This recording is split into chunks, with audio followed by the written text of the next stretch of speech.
इतनी अच्छी अपॉर्चुनिटी थी आपके पास, आपने 120 में टीम को आउट कर लिया, 120 का सिर्फ टारगेट था, स्टार्ट अच्छा मिल गया। मैं मानता कि अगर कि स्टार्ट अच्छा नहीं होता ना तो आई फील के कहते कि यार ठीक है 2-3 विकेटें ऊपर से गिर गई थी, जो प्रेशर बहुत ज़्यादा हो गया था। गेम आपके हाथ में, everything is going your way, और फिर आप पहली इनिंग से सीखा भी नहीं कि जो इंडियंस से गलती हुई आप वो गलतियां ना करें। आई फील के वहां पर आके फिर आपको दुख होता है। प्रेशर तब पड़ेगा जब बैक टू बैक विकेट गिरेंगी। वो मैं दुआ कर रहा था कि मैं गलत हूँ कि वो ना गिरें। और अभी तक ऐसे ही लग रहा है कि आप जो नया बैट्समैन आता है उसके बैट पे बॉल ही नहीं आती इतने इजीली। और इंडिया की बैटिंग से हमें सीखना चाहिए था कि जो सेट प्लेयर है उसको एंड तक खेलना है। अजहर अली साहब, आप बताइएगा, जब हम टॉस की बात करते हैं, टॉस जीतकर पाकिस्तान ने पहले बॉलिंग की, इस फैसले को क्या आप दुरुस्त समझते हैं? और फिर जब हम बात करते हैं उन्होंने टॉस जीती, उन्होंने बॉलिंग की, लेकिन अगर इंडिया की बात करें तो पावर प्ले में ही उनकी 2 विकेट्स गिर चुकी थी और 50 रन उन्होंने कर लिए। नहीं देखिए, कल से बल्कि जब भी न्यूयॉर्क में मैच हो रहा है तो सब ये कह रहे हैं पहले बॉलिंग करें ताकि आपके सामने टारगेट हो। तो आपके लिए वैसे तो पिच ज़्यादा चेंज नहीं होता, लेकिन एटलीस्ट आपको पता होता है कितना टोटल आप चेस कर रहे हैं जी।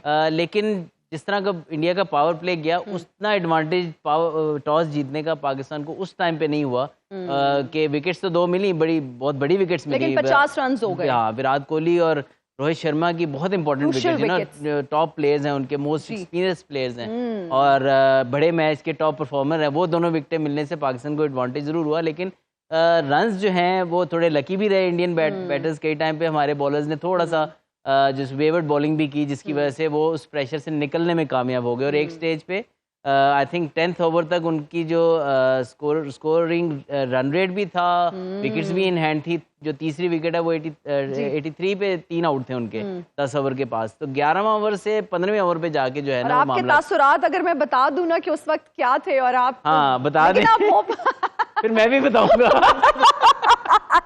लेकिन आप होपफुल थे, वैसे ये मानने वाली बात है। मैंने ये कहा था कि यहाँ ये विकेट ऐसा है कि लग ऐसे रहा है कि इस टाइम पे वो 160 170 भी कर सकते हैं, लेकिन अगर 1-2 विकेटें गिरती हैं तो यहाँ पे नए बैटर के लिए आगे स्कोर करना आसान नहीं है। आसान नहीं है। और आपने ये भी कहा था कि 120-30 पर अगर हम इनको रिस्ट्रिक्ट कर लेते हैं तो फिर चांसेस हमारे, काफी सारी चीजें कही थी जो मैं सब नहीं बताना चाहूंगी। ओके, अच्छा अजहर अली साहब, जब हम बात करते हैं इंडिया की परफॉर्मेंस की तो they started off really well, फिर अचानक से कोलैप्स कर गए।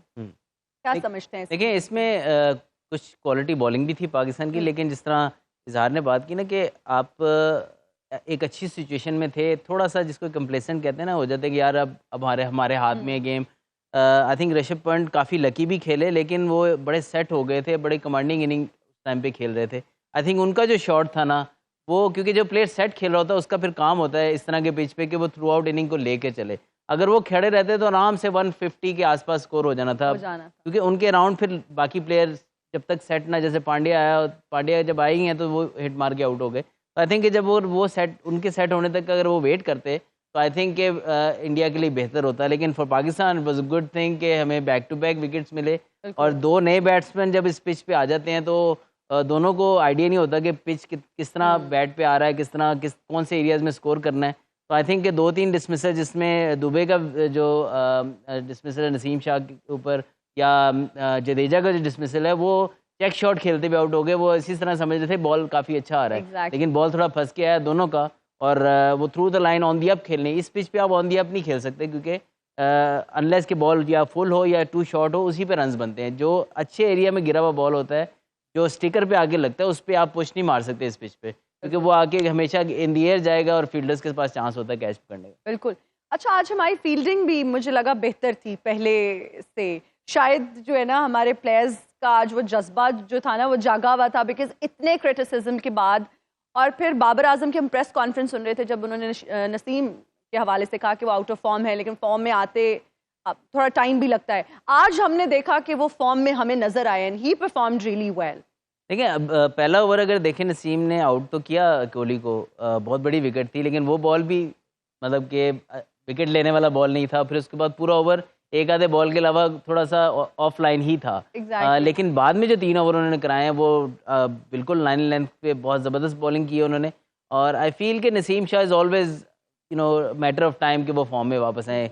पाकिस्तान टीम में अगर किसी को कंप्लीट बॉलर कहा जा सकता है, जो नए बॉल से और पुराने बॉल दोनों से और मिड ओवर हर जगह बॉलिंग कर सकता है, वो नसीम शाह है। और ऑब्वियसली यंग भी हैं और इंशाल्लाह उम्मीद है कि पाकिस्तान के लिए बहुत ज़्यादा परफॉर्म करेंगे। इंशाल्लाह। ऐसे बॉलर का टाइम आ भी जाए तो इतनी फिक्र नहीं करनी चाहिए, वो बाय द टाइम जैसे ही एक आधा मैच अच्छा जाएगा he will come back. Yes exactly. Azhar Ali साहब, परसेंटेज की जब हम बात करते हैं उसके लिहाज से क्या लग रहा है कि किसके चांसेस ज्यादा है?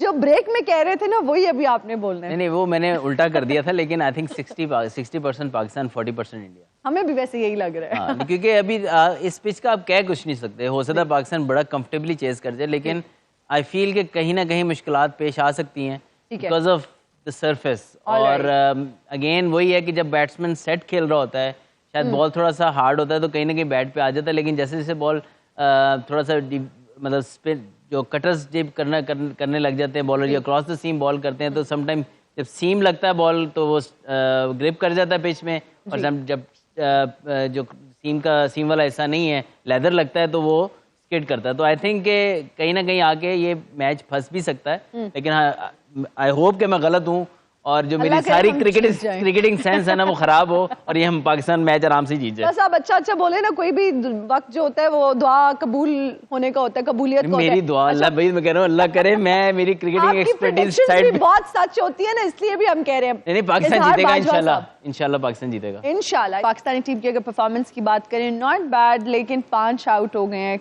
क्या लग रहा है, क्या चांसेस लग रहे हैं? थोड़ा सा मैच जरा टफ सिचुएशन में चला गया है, क्योंकि हमने देखा है यहाँ पे बाउंड्रीज लगाना इतना इजी नहीं है। इंडिया ने भी एंड में इनके पास बड़े मंजे हुए हिटर्स थे, लेकिन उनसे जो है वो पावर हिटिंग भी नहीं हो सकी। तो उस लिहाज से मैच जो है वो काइंड ऑफ बहुत 50-50 वाले जोन में, क्योंकि रन सिर्फ 32 हैं, किसी की भी अच्छी इनिंग एक लग जाती है 15 से 20 रन की, तो ये गेम आपके हाथ में आ सकती है। लेकिन वही बात है कि आप प्रेशर किस तरीके से ये हैंडल करते हैं और किस बॉलर को पिक करके उस ओवर में ज़्यादा रन्स बनाने की कोशिश करते हैं, क्योंकि एवरेज अब 10 के आसपास पहुंच गई है, 9 की तो हो ही गई भी है। तो आई थिंक कि अब रन्स भी बनाने हैं और विकेट्स भी आपके पास ज़्यादा हाथ में नहीं है। वो जो एनर्जी थी और जो हमारी एक्साइटमेंट थी वो परेशानी में बदल गई है, और हमने देखा जिस तरह से इफ्तिखार अहमद अभी आउट हुए, कैच आउट हुए, क्या कहेंगे अब? बड़ा डिसअपॉइंटिंग है। आई फील के इस तरह मैच जो आपके हाथ में हो, आपके सामने टारगेट हो, उसके बावजूद आपको आपका मैच ये ना फिनिश कर पाना, वेरी डिसअपॉइंटिंग। नहीं, आप क्या समझते हैं कि ये जो इतनी रिस्पॉन्सिबल किस्म की शॉट खेली है, क्या बहुत ज़्यादा प्रेशर ले लिया है? नहीं, प्रेशर की बात नहीं है। आई थिंक इंडिया के बॉलर्स को क्रेडिट देना पड़ेगा, जो पाकिस्तानी बॉलर्स ने इंडियन बैट्समैन के साथ किया है आखिरी ओवर्स के अंदर, 6-7 ओवर्स के अंदर वही प्लान के साथ वो जा रहे हैं। लेकिन पाकिस्तान के सामने टारगेट भी है कि हमने सिर्फ 6 एंड ओवर ऑलमोस्ट करना था, और एकदम से इतने डॉट बॉल्स आपने प्रेशर अपने ऊपर डेवलप कर लिया। आई थिंक बहुत जल्दी ये बाउंड्रीज का सोचने लग गए। आई थिंक स्ट्राइक रोटेशन को बीच से भूल ही गए, और आई स्टिल बिलीव कि जो रिजवान का शॉट था जिसकी वजह से आई थिंक ये सारा आई नो हम पावर हिटिंग की बात करते हैं, सबकी बात करें, लेकिन कंडीशंस सेट प्लेयर की हैं। सेट प्लेयर जब भी आउट होता है नए प्लेयर के लिए आसान नहीं होता। हम पहले भी बात कर रहे थे, और मैंने जब पाकिस्तान की कंडीशन बड़ी अच्छी थी तब भी मैं ये बात कर रहा था कि प्रेशर तब पड़ेगा जब बैक टू बैक विकेट गिरेगी। वो मैं दुआ कर रहा था कि मैं गलत हूँ कि वो ना गिरें। और अभी तक ऐसे ही लग रहा है कि आप जो नया बैट्समैन आता है उसके बैट पे बॉल ही नहीं आती इतने इजीली। और इंडिया की बैटिंग से हमें सीखना चाहिए था कि जो सेट प्लेयर है उसको एंड तक खेलना है। अभी ये जो सिंगल्स बना रहे हैं, क्या इसका आई फील के जैसे जो तसल्ली के लिए ख्याल अच्छा है गालिब। अक्षर पटेल का जो ओवर था ना, जिसके अंदर 2 रन बने सिर्फ, आई थिंक वो 16वां ओवर शायद कराने आए थे, जिसमें इमाद वसीम, आई थिंक मैं अगर गलत नहीं तो 4 से 5 बॉल उन्होंने फेस किए, जिसमें से वो 3 बॉल बीट हो गए। तो आई थिंक वहां से वो एक ओवर ऐसा था कि फास्ट बॉलर्स पे तो हमें पता है मुश्किल हो रही है, लेकिन वो ओवर एक ऐसा था जिसमें एटलीस्ट आपको 7-8 रन एटलीस्ट लेने चाहिए थे, जिसकी वजह से आप पे प्रेशर डेवलप ना होता। अब आपने मेन जिस ओवर में आपने रन्स बनाने थे उसमें अगर आप सिर्फ 2 रन बनाएंगे तो प्रेशर तो आप अपने ऊपर खुद डाल रहे हैं। तो आई फील कि बहुत बहुत हल्का ओवर जिसको कहते हैं ना खेला है इमाद ने भी, तो एज ए लेफ्ट हैंडर उनकी ड्यूटी थी कि उस ओवर में वो रिस्क ले लेते, या शायद कि जिसमें आपको रन्स आप बना लेते, थोड़े से एक आधी बाउंड्री ले लेते। तो आई थिंक वहाँ पर हमें जो है वो हमारे से एक और मिस्टेक हुई कि जो है अटैक आपको बॉलर पिक करने पड़ते हैं ऐसी पिच पे कि यार ये पिच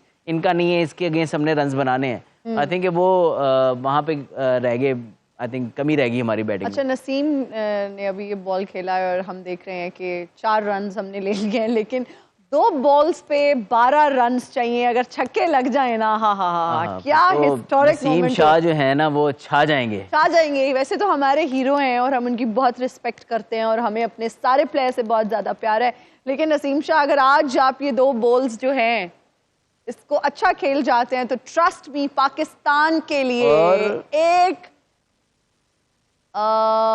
ओ माय गॉड, ये अब नियरली छिक्का हो गया था, चौका हो गया। चौका हो गया। अभी तो बस ठीक है। I feel really bad. मैं ना अपने इमोशंस को अब मैं रो भी नहीं सकती। मतलब छक्का लगते लगते चौका लग गया। बिल्कुल। अब बट अगेन वही बात है ना, जब आप अपॉर्चुनिटीज मिस करेंगे, इतनी अच्छी अपॉर्चुनिटी थी आपके पास, आपने 120 में टीम को आउट कर लिया, 120 का सिर्फ टारगेट था, स्टार्ट अच्छा मिल गया। मैं मानता कि अगर कि स्टार्ट अच्छा नहीं होता ना तो आई फील के कहते कि यार ठीक है 2-3 विकेटें ऊपर से गिर गई थी, जो प्रेशर बहुत ज़्यादा हो गया था। गेम आपके हाथ में, everything is going your way, और फिर आप पहली इनिंग से सीखा भी नहीं कि जो इंडियंस से गलती हुई आप वो गलतियां ना करें। बिल्कुल ठीक है जी। वहां पर आके फिर आपको दुख होता है